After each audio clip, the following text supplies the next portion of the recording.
You know, as soon as you start talking about religion, that spooks some people and scares some people.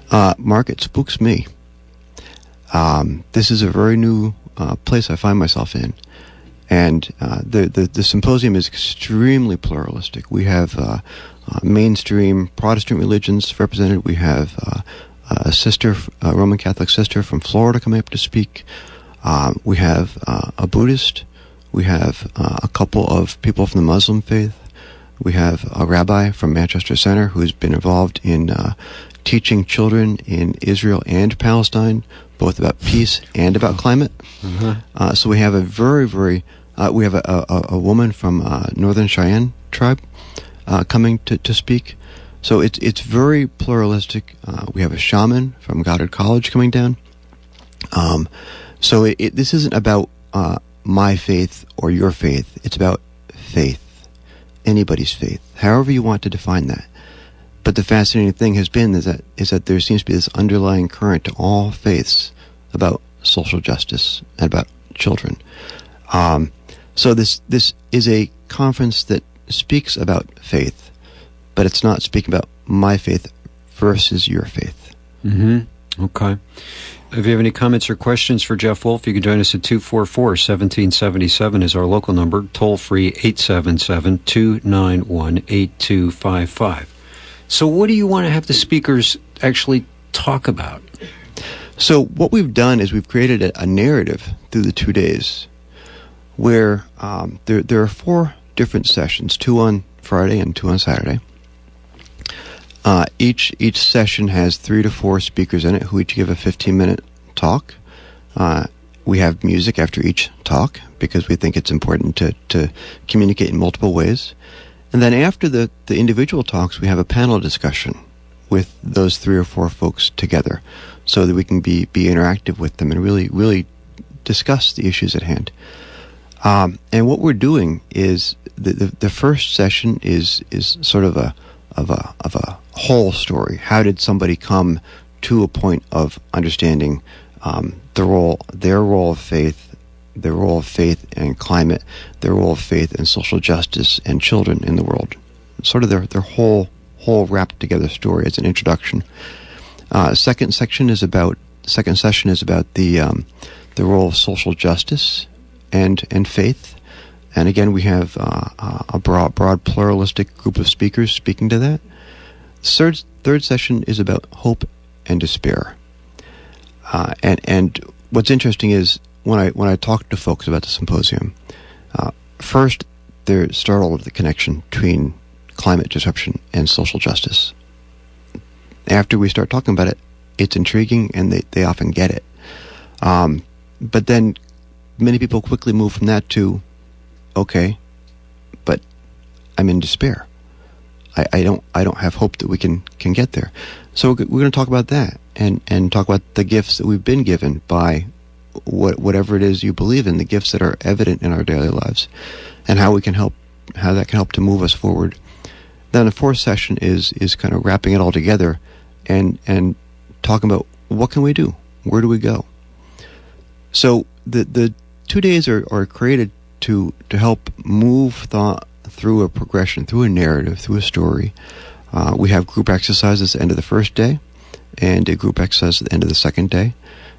And people will actually leave the session having written something personal to themselves about what they're going to do, what their motivation is. You know, so many of these conferences, you come together, and then at the end we spend an hour all writing one document together. And we rebelled against that because this isn't about my faith beating your faith or your faith beating my faith. This is about what your faith is asking you to do, what your faith is instructing you to do. So it's from you to you. And so people will be writing their own statements for themselves. And we think that that's a very powerful culmination to the 2 days. So this symposium, Jeff, how are you going to measure if this was a success? Frankly, it's already been a success. The enthusiasm we're getting about what are you doing next year? How are we doing to enhance this? Oh, come on. People are already asking you about next year's? Come on. You know, Mark, one of my things is I focus very much on the day at hand. And so my response typically is, let's have success this year, and then we'll talk about that. But that doesn't stop people from coming to me and saying, I've talked to this person, I've talked to that person. I have a Newbery Award-winning author who's interested in participating in next year's event, whatever that may be. We have potential funding sources looking at expanding this.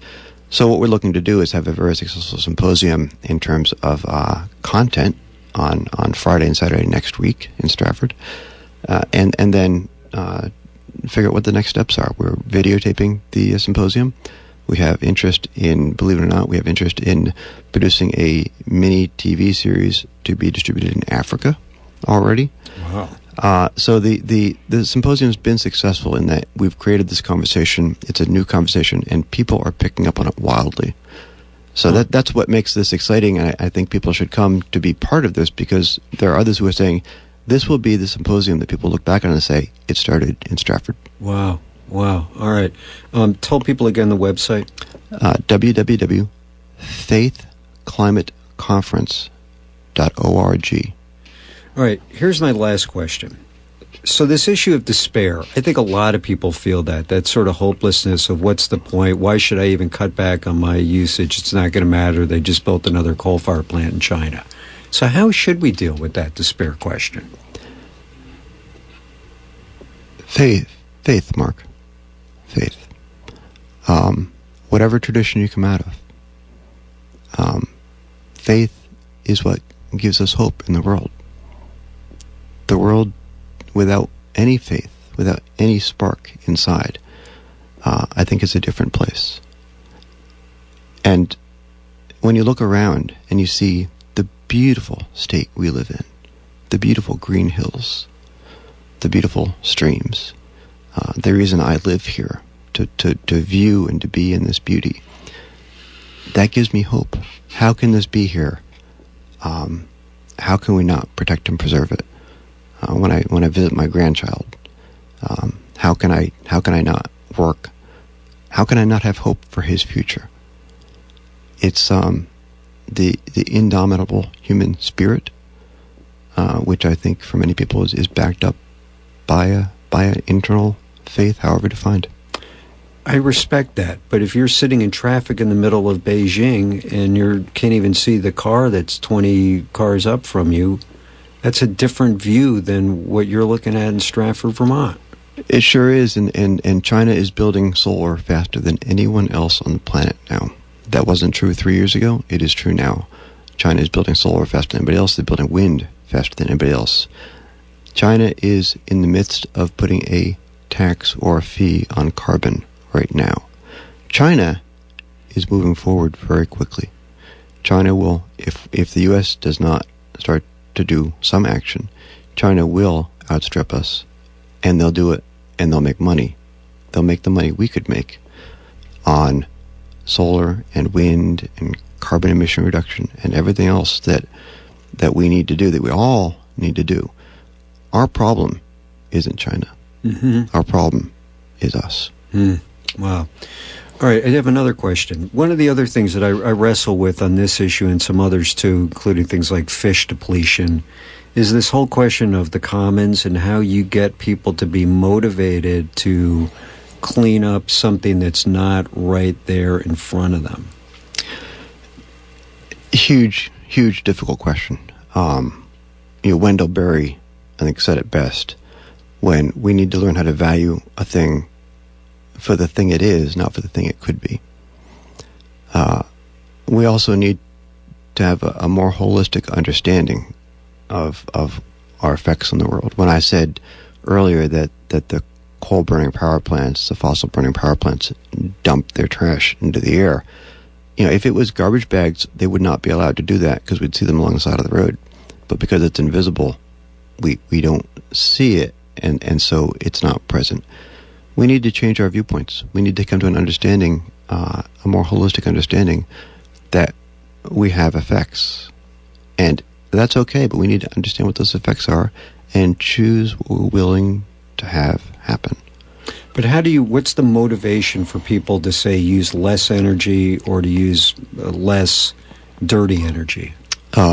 Irene, I get weather alerts weekly now about flash floods. You used to get those, once a summer? Twice a summer, maybe, on a bad summer. Now I have weekly weather alerts coming up saying flash flood advisory. We had a torrential downpour last night at 3 a.m. And you know what I call that, Mark? Just another storm this summer. It's every week. Mm-hmm. So what motivates people is having things present in their daily lives. And unfortunately, we now have extreme weather present in our daily lives. And I think that's waking a lot of people up.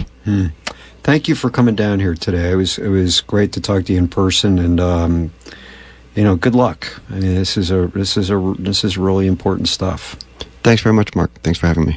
The website again is faithclimateconference.org, and it's happening next Friday and Saturday down in Stratford. This is FM 96.1 WDEV Warren and AM 550 WDEV Waterbury, Montpelier.